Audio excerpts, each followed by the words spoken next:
Good afternoon.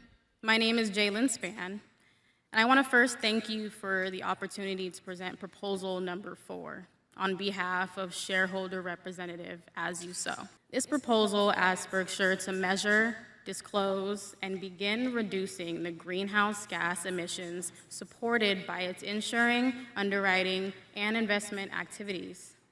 In its most simple terms, the proposal asks Berkshire to take responsibility for its contribution to climate change. The U.S. Commodity Futures Trading Commission has acknowledged that climate change can impair the productive capacity of the national economy. The litany of national and global events associated with climate change, the fires in California and Colorado, the floods across the Midwest, the growing strength of hurricanes, the deep freeze in Texas, to name just a few, demonstrate the growing risk and costs of climate change. 2021 was the second most costly year on record for the world's insurers, with insured losses totaling $120 billion from natural catastrophes. Significantly, these losses can no longer be categorized as simply a bad year. As noted by Munich Re, economic losses caused by natural catastrophes are trending upward. The insurance industry faces year-on-year growth in insured losses related to climate change. Berkshire is not only exposed to climate-related risks, but it is actively amplifying these risks through its continued investment in and underwriting of high-carbon activities. Berkshire is one of the largest providers of coverage to the oil and gas industry, surpassing peers such as Chubb and Liberty Mutual.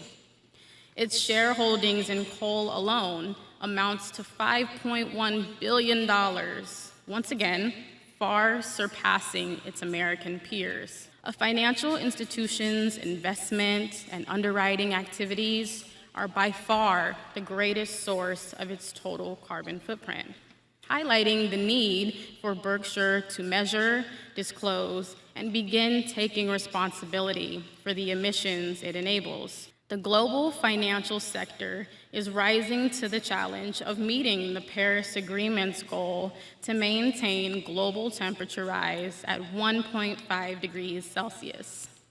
The Net Zero Insurance Alliance has grown to 22 members, 7 of which are in the top 30 largest global insurers by market cap. All members have committed to reach net zero emissions from their insurance and reinsurance underwriting portfolios by 2050. AIG and The Hartford have also recently committed to reach net zero emissions from their underwriting and investment portfolios by 2050 or sooner. Berkshire is lagging both its American and its European peers, a position that increases climate risk globally and to its own portfolios. The insurance industry, and Berkshire specifically, has a key role to play in the ongoing low-carbon transition. And we believe Berkshire has the ability to become a climate leader on this critical issue.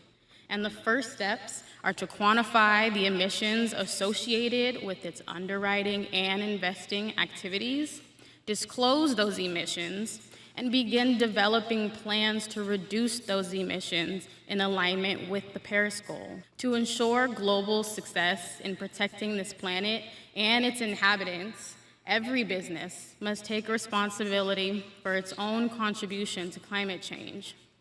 And we look forward to working with Berkshire to address this vital issue. Thank you. Thank you, Ms. Spun. The motion is now ready to be acted upon. If there are any shareholders voting in person, they should now, how about a little light up here? They should now mark their proposal, their ballot on the motion. Ms. Amick, when you are ready, you may give your report. My report is ready.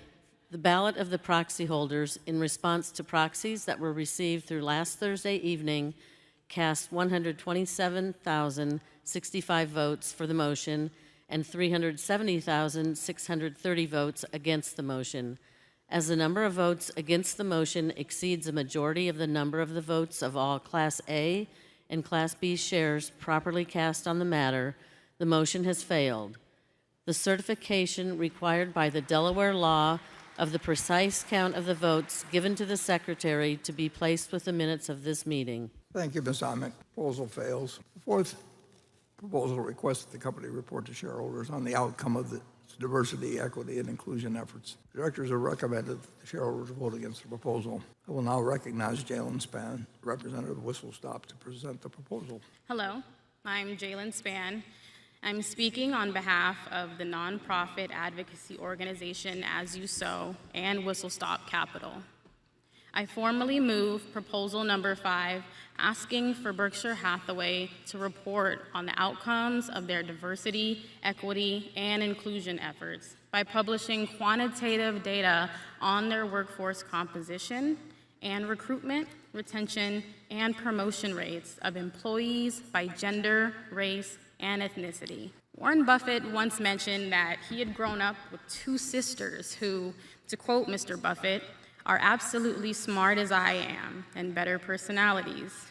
He also bravely admitted that he only placed women on his board after his wife suggested it in 2003, 40 years after he started his company. It's one thing to know that people of all genders, races, and ethnicities can contribute to Berkshire Hathaway.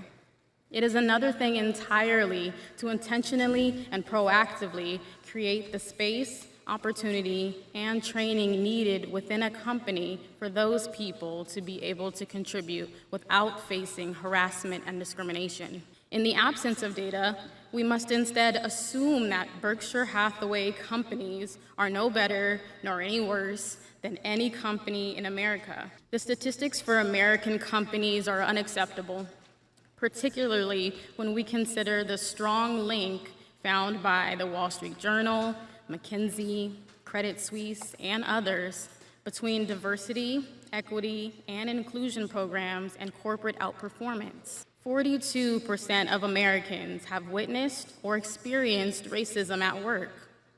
64% of Black employees say that discrimination is an issue in their own workplace.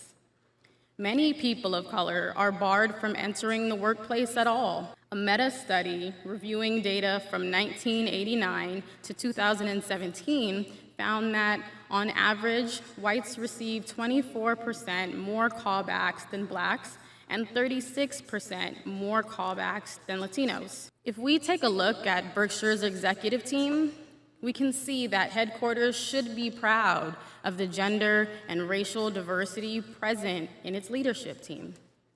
The culture that exists at Berkshire Hathaway headquarters appears to be one that recruits, hires, promotes, and retains diverse employees. Mr. Buffett stresses the importance of culture and the value that it has on the long-term success of a company.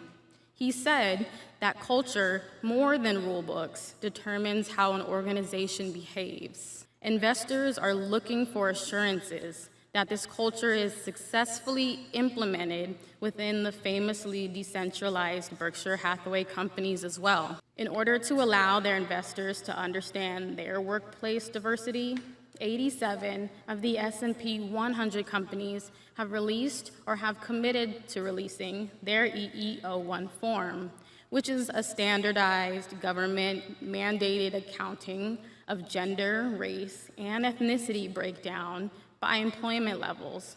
By contrast, of the more than 60 companies Berkshire owns, only one has publicly released this form. One company. This is not the leadership that Mr. Buffett is known for. The company's inclusion data, the hiring, retention, and promotion rates of diverse employees must also be shared for investors to have a full understanding of the actual experience of not only Berkshire's employees, but of its portfolio companies' employees as well. The board has released insufficient information to assure investors that it is attentive to diversity, equity, and inclusion at Berkshire Hathaway companies. We encourage transparency, even in the face of imperfection. in order to show that the company's leaders are truly committed to change and to attracting, retaining, and promoting the best possible employees. Thank you. I certainly agree with you that my sisters were better looking, smarter, had better personalities, and in 1930, they had a father and mother, teachers who loved them like they loved me. And if I'd been born female, black, in various other countries, I would not have had remotely the life I've enjoyed. But if what the people at the top believe is important in terms of how our subsidiaries behave, there's everybody that runs any one of our subsidiaries knows how I feel, and they also know that they're in charge of their own business, and that we think we've got great leaders in virtually every company we have. Every now and then we find we've made a mistake, obviously, but if the idea that I should replace any of the people that run the businesses, they're doing it, I just don't think that's the way to operate, and I will tell you, just so that the question doesn't come up later, in terms of our shareholders, again, a 4 or 5 to 1 vote. So the owners of the Berkshire company, whether forgetting about A or B shares, basically the big funds that are worried about what their perception is, but also may well believe it. Who knows what people's motivations are?